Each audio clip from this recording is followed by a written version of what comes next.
Greater Rockford Apparition and Ghost Group, are in the studio with us. Welcome, guys. Thanks for having us. How's it going? We're excited to be here. We're big fans. Chad, your voice is so deep.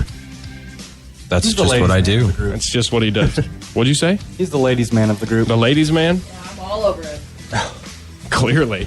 No, I feel weird. Only one of you is married, though, right? That's true. I am married. About 9 months now, actually. Aww. That's a long time to be married these days. Took the plunge.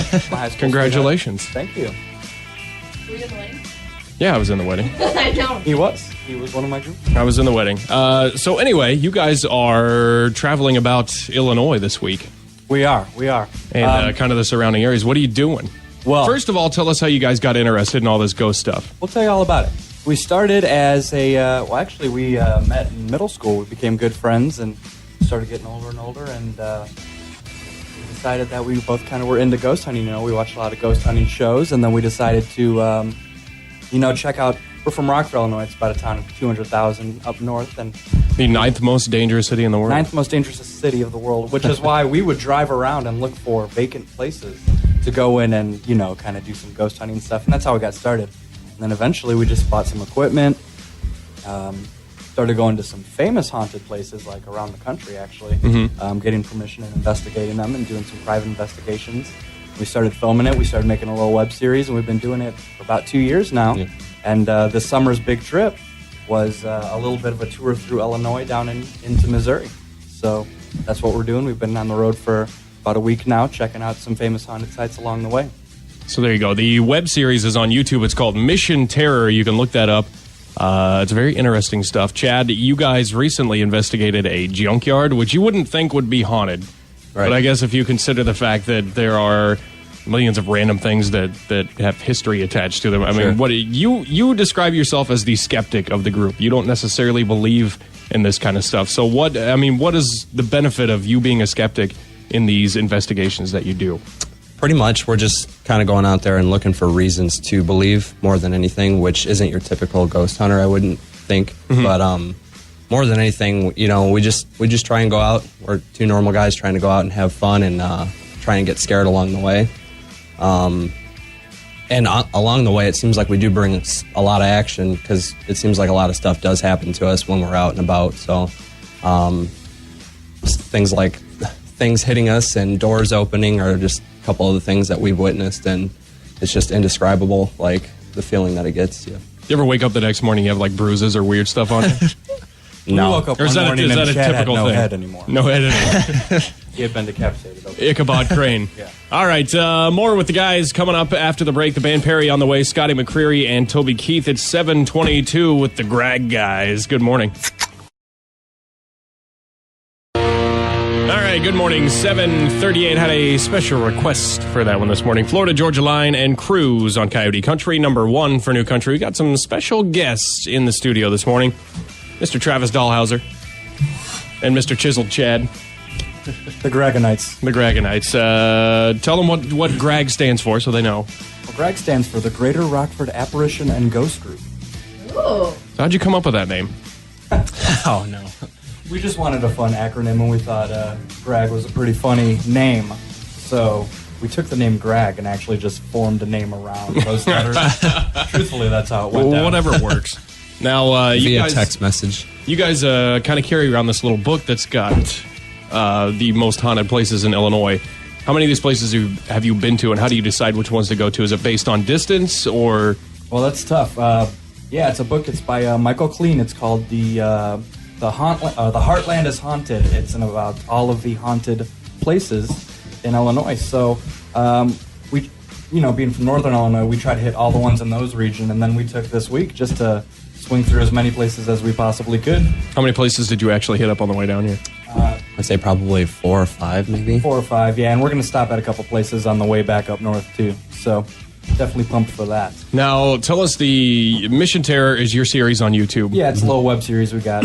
And you've done 3 investigations so far on there, right? We've done 3 that we've turned into episodes on there, so you can definitely check those out. Mission Terror, the GRAGG Ventures. Now, tell us where these 3 locations are that you checked out. The first one takes place at Manteno State Hospital, which is like an old rundown asylum in the area, just outside of Chicago. It's actually ranked the most haunted building in all of Illinois by paranormal professionals. Really? Yeah.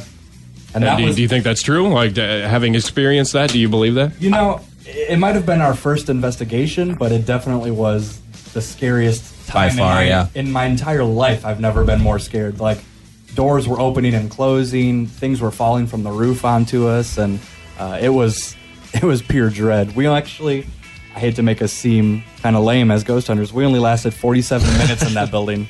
That's 47 minutes longer than I probably would. 47 minutes of dread, but we're going to go back and we're going to challenge it again, maybe as like a season finale or a season 2 opener kind of type deal. Oh, yeah. We also, there's a historic landmark in Rockford. It's called the Coronado Theater. It's ranked one of the most beautiful buildings in America, and we did a private investigation of that. It's a 3,000-seat theater. That was beautiful.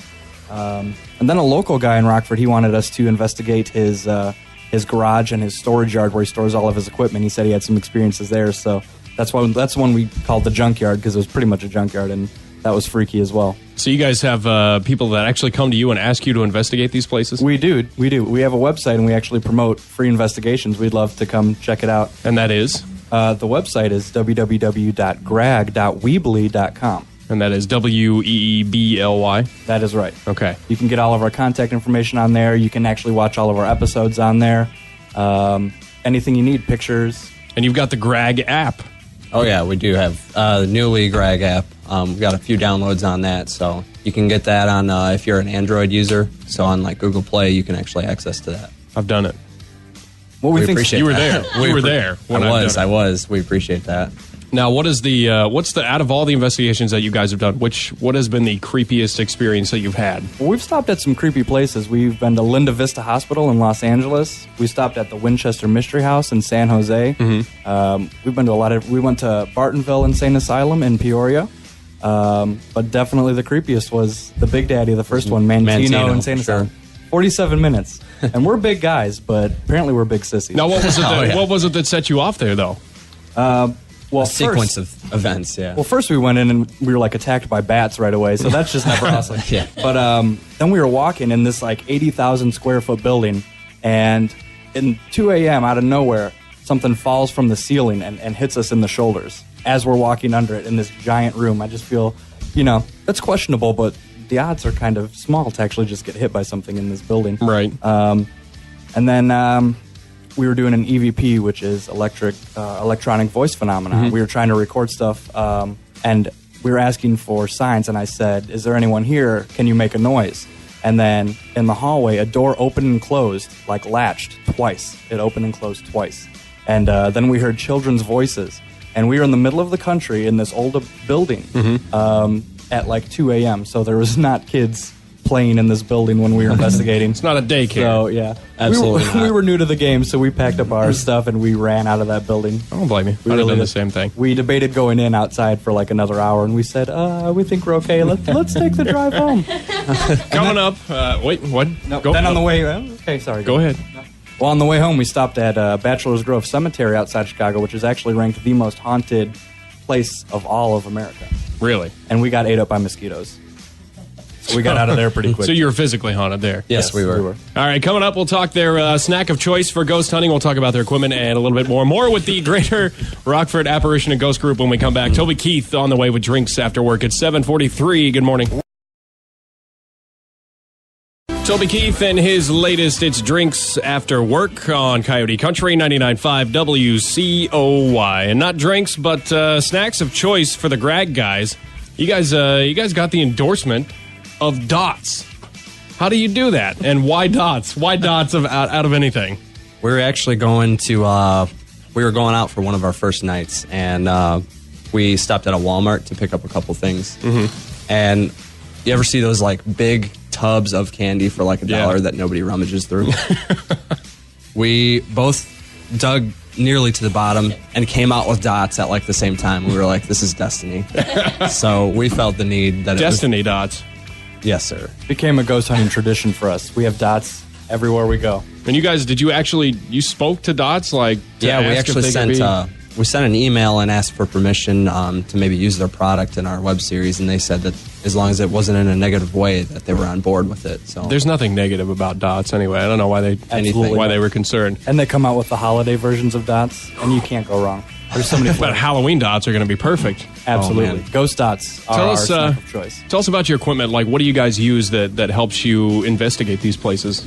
we have all the basic equipment that normal ghost hunters, as you will, would use.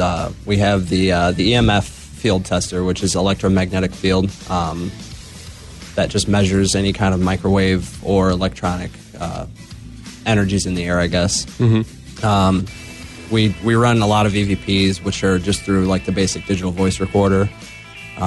We use a couple. Actually, one of the ones that we've been using lately that's been giving us awesome results is the Ovilus X, which uses like a 2,000 word database, and it kind of uses like the natural elements to like kind of give a phonetic voice of a word.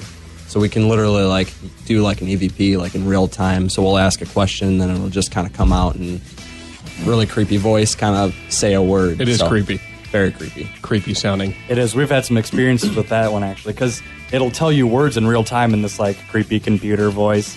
And we were in the Coronado Theater in the big auditorium, and we heard something run across the stage in the middle of the night, and then this machine just popped up, and it said, ran. And then a couple minutes later, we were like, should we go down to the basement or something? And then this machine just went, evil.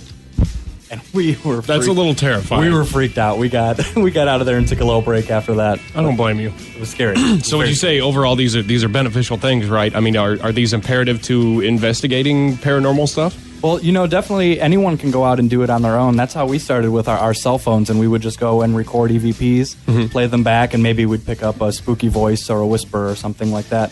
So you can definitely do that. We started with our cell phones, recording, and cameras. That's really what we started with. These new equipment, they really enhance things, and sometimes we pick stuff up that's really spooky, but you can start with anything and just build your way up if you want to do some ghost hunting yourself, Beau. I think one of these days I'll go with you. You should. Just don't make me be the fat, bald guy that sits in the creepiest room by himself. You'll definitely be by yourself, and we'll broadcast live if you want. All right. We'll think about it. That's awesome. So Mission Terror is the name of the YouTube series that you guys have. They can check that out online now. Your website, in case they want to get in touch with you, maybe they want you to come investigate something. What is that? How they get in touch with you? www.gragg.weebly.com, or you can check us out on Facebook and like us, and we keep all the news and all the updates going there. There you go. If you want to get in touch with Chad and Travis from GRAGG, you can check out our Facebook page. We'll link to that, and you can chat away with them. All right, guys, thanks for coming in. We appreciate you coming on and talking to us about having us. Thanks for having us. We're going to ghost hunt the station now. You ghost hunt the station? There's so much electronic equipment in here that I don't know if you would get any good results. Through the roof, probably. Through the roof, probably. All right, thanks, guys. And like I said, check out our Facebook if you want to get in touch with the Greater Rockford Apparition and Ghost Group. We got to take a break. 7:56, Phil Vassar. We'll try to squeeze him in coming up next with Love is Alive. Good morning.